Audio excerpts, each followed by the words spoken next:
Mame mu achen mu akwa abanfa Adom TV Badwam so ni te kote go yeda se eni nkranhye nsem a wode bre ye ne nwuma ye de afamu nso de edu so no Adom TV Badwam kase nsem no ne yetodwa wo mu bi ya wo betie eni aban ena mpanifo ahodo de ato won mu anim nse nke be ye to a opese wode to anyinima hoden so no kwantwentwen kakra na woni mpanifo nhie ni ho nkomo se ebe yi a ansa ne yedu be yedu ye de ho nsem no nchiremu no ebebro na ene so pharmaceutical importers any wholesale association of Ghana so abana ya say nu ayekra o de sno to so nanso mo se abana ntwentwen kakra eno ne nsem bi na no pay me de bro Adom TV Badwam kase o share live on Facebook/Adom TV extra uko go TV a channel no 119 DSTV channel 280 ko YouTube na search Adom TV tube ye hye ho medidi afia abankwa tamaklo afia ni DMT said nsem ni nchiremu ankasa etie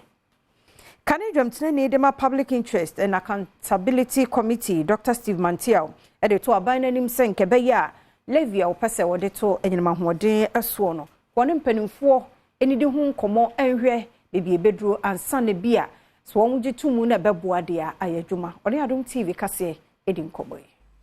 says ya ohwa anamontu a companies yi tui na wasande eto ato wo so no ombe koso atu sa anamon na na se wo muntu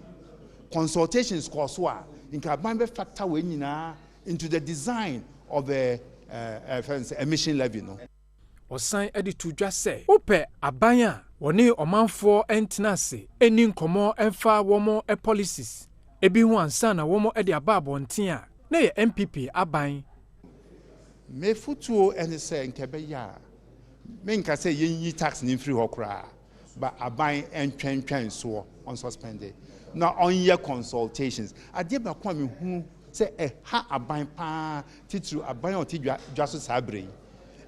lack of consultations anamontu o mbetu bia no hoye eba ho esan se wo moniti memfo no entrance ensusu hu anso metu sa anamon no ntubon so mbedi kan tu anamon no fe hoye eba ho a na fe wo ma atwe asan emowa omemuo papa enyumaku a wo mo kra nnuro eba omemu ene wo mo a etu ennuro eton kabomkuo ene Ghana Chamber of Pharmacy efre aseye shop modern hu nsam so sanimani ya no yi ai 2023 no a emma ho ekwan se ekra nnuro eba omemu a won pese won de so to so no ka won twentwen kakra no ne mpanifo ni hu nkomo ne hwe bebie ebesie bi ni Adom TV kase atoaso endro 142 no edos dodo eno krampo no original lister the common minister was just 116 entin ka na be kan no efrihimfa na ye pa kire se ye ti ase a enye yi ye nti ase because timamufo na bebre ye nti ase because se o mame ewe kura na opedro bi na se edro no ye nkra mba enti nipa baako ana miru pe na eye na se edro na short a obeyeden obewu okade to aso say ye yempo na wo mu a eye dro wa oman Ghana mu no obetimi aye enuro yi dodo a ebeso omanfo a anka woni ha obi ya ebehye wo mu se won kokra emfira ma no ne emro mayi mu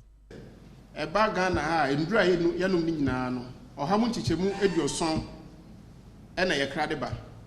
acha se local manufacturers no omo ye enuro no wa ha no omutumi ye ohamu nchichemu eduasa pe enoko endu papa enti no minister no ana omo atwura kuma minister dey say omo restricting enduro baako oha na aduana mienu 142 from importation enduro no ebedu baby yentumi mfa mba bio University of Ghana campus fi na aje homa na ni nyina no gina senior staff association any tewufo strike no enti yamani boni kwajo mensa prampa abo pro akohwe de ekoso. Strike's really affecting everything on a general level. You can see like there's no staff around to handle sanitation and all that. And our lecture rooms are also closed. And there are no activities going on. Yeah, na manage bibia we ho obia amba ha say high basa and our classrooms no crampo no strike na ba no obia entra there o class be kono na class na ya lucky nti ye share government no say omunye bibi environment na baby a efin uwura baby a ye adwuma na because workers biama nti yesra aban no say omoa no ntie yesu frɛ daminsami na esuafu waza atuga na openyini Benjamin Nkum sa oye tewu vice president za atuga de kapem de aban ze nkrata o kire de sika na ohia no wetu ama honze nya za wo be hye adwuma na ase bi edu no so weka na ono be fa nwura wi no ono aso no pension asem na ye kan ye o nti be fa nwura na na du pension no nya hwa compensation kokoko ana se ho fa so be na wadwuma ni nti ha yen nwura ni de ha yen na aban ye tua sika ni de se yatis atisem ye nya document bi atese abetua se yatis abetua ne se nde yakwati a bi nyame aduma kira be badwuma nti se abetua o ma hu document bi so etua nti ye de ye twen aban kapem de aban no betua da misike ama ona wazi wanda aze gu fom de wonye adwuma no obesana abaze saze wen kira University of Ghana nwura na oye agi university no afa kojo me Mayento Adom TV Badwam kase no so na yenko yensem foforo no emu na organized labor won krabata wasantemante mu nso ahia ewo kumase na ne nyina no ye wonma hoboa a one day twen ye February bosome de tosudu amiensa wo ye kire de yetia ECG VAT no aban epese wode eba na Adom kase de be organized labor a ye wo Asante region na reason ni say Nansaya government with the 15% VAT abatu electricity consumption na ye use or ye fee and our organized labor ye see bed no doors and yam peninsula and yam peninsula china and ye be demonstration and anapai ye wo ha say ye wo Asante region organized labor in Asante region. Yaye prepared say demonstration no 13th of this month. Ebabaso. Yaba started demonstration no culture center. Na ye dia fa kegetia. Na ye dia fa ECG anim ho no mo. Ade akopie post office. Ade afa KMA. Na yakovie wo RCC said the baya obia bahu say start a 15% VAT no yentua ni na yentua no ochina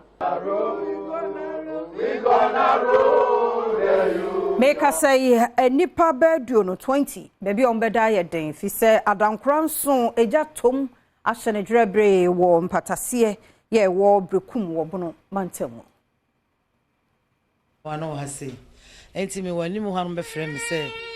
dandenhye simba no mo yi ma me abrewa no asia na adanen sia adanen so ne wo ha de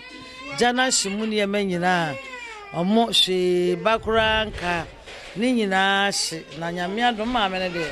wanhye ba yesika ye de yadwuma ye ne ma ye bibia hye ti esra dom fo benye ye mmoa ebe ma ye bi na ntoma ko ebe fira ye nya bi kura amahene wa eye fiewura woni amane boni twetwe nkomo wono su kire mu se esi niema ba akopɛ ntoma ba akopɛ mesime be hata beduru abontere so me be hata me hwɛ ni gya ni nyina so wisie niema wisie fie ha nyina ye wisie nim anipa so wodare ma deda me tia ye na betutu firi na abrewa bi so wo ho na amanfo be pagya no koye ti niema ne de pane kora yamfa bi pane e ka mi sere wa nko a me de ko achi ne nko a ne hyem yamfa hwe ye niema nyina hye ane me kokodi va akofa ne me fa semi na me fa roba mpaboa ni nyina hye diska na so ane me de ko no na Ghana ska ne be 70 million na sefa no so manya sister sefa na no so da na me to susu me to me ba de susu boss me to me ba de me to me so me de eno so me ninska wo man so ni nyina say ye ka say de nam support e me gya ne hyase de e meto odwa nanso odumgya adwumayefo kiremu a wonum eyemu nhwehwemu ene yakwanya no aba ade ama enkwada mfie na ikodunsia a wonsi classroom da ehhehye bi na no akwan so eba beboa wo mo ye complementary education agency wo mo na ede aba wode ba beboa nkwada bibi nti wontimi enu school wo mbota nyina ne se nkwada be 30,000 de e wa mantam du no ombenya mfaso ede free san hhehye. This year 2024 They targeted 30,000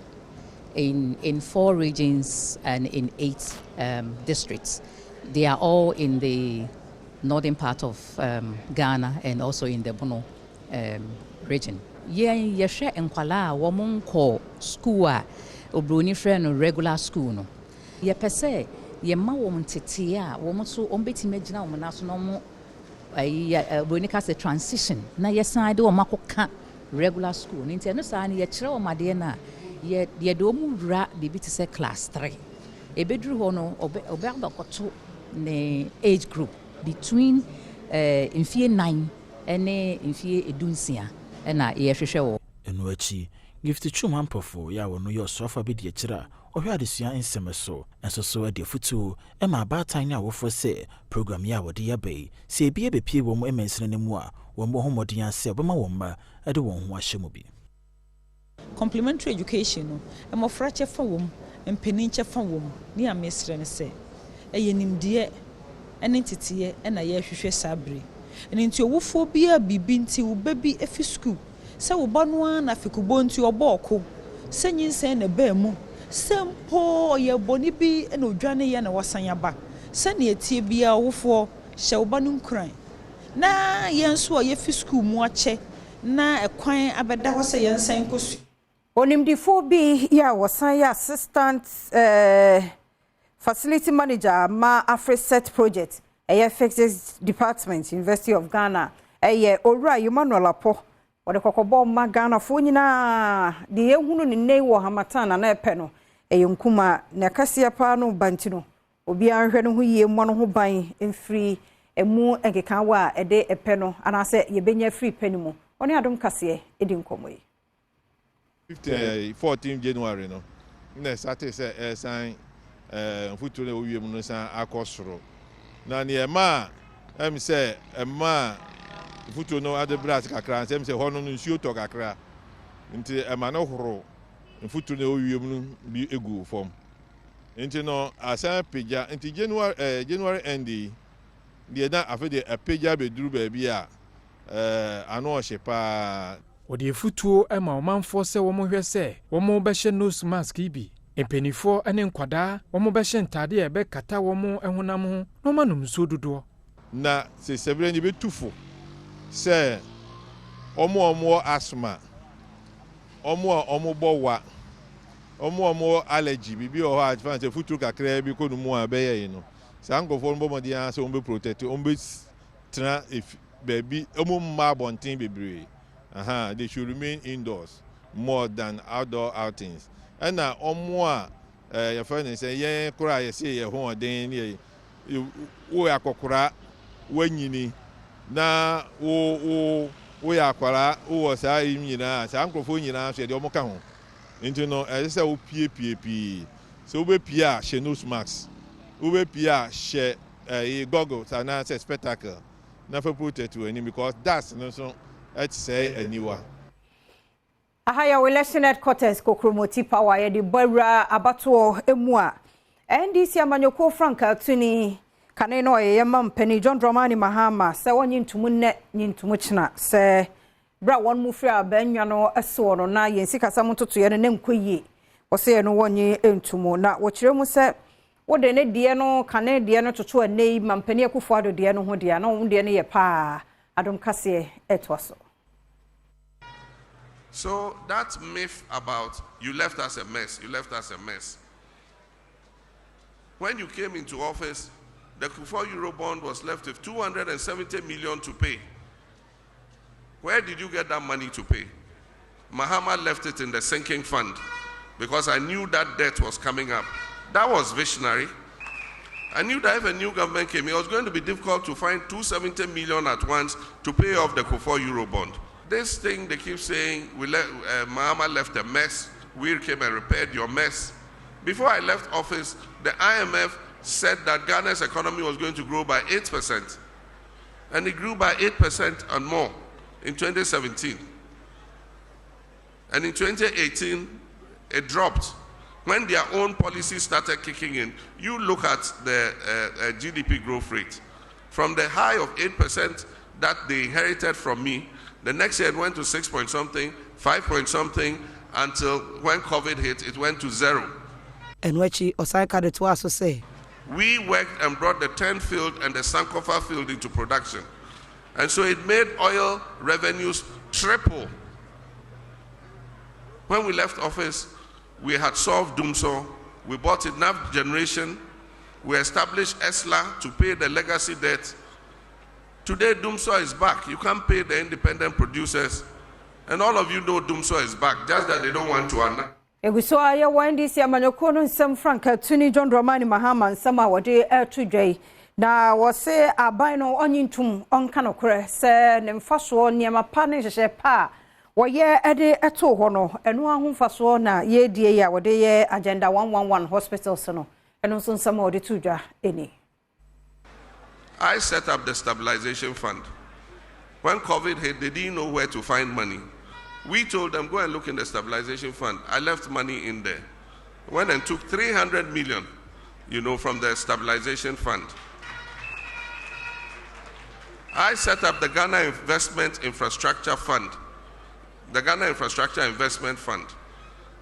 And I put $270 million seed money in that fund. Today, that's what you are using to build your Agenda 111 hospitals. So how can I have left you a mess? They are good at propaganda. And so they just keep repeating something. Oh, we came and met your mess. We came and met your mess. And wachi ode sobono bo aban yi se woka hu bi na Bank of Ghana se won hunu wadwuma so esan se bosiabo no adoso dodo. Zero borrowing from Central Bank. You in 2021, 42 billion you made Central Bank print for you.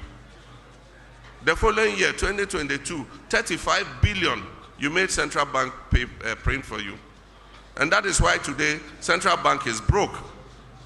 because it made a loss of more than 60 billion cedis. When I was president, Central Bank made a profit of more than 1 billion cedis. And so that propaganda must stop once and for all. You didn't inherit a mess. You inherited an economy that was doing well. It is you, by your mismanagement, your clueless finance minister, and your clueless head of economic management team, who now wants to run away from economic issues to become the champion of digitalization. Maminya no sona Adom TV Badwam kase na ha na brema kwan na no pay. Me de sie bidi de fia abankwa tamaklo yenwie. Twa misisi e do bonkrata ne online stories na aba no ye de bro e basisia.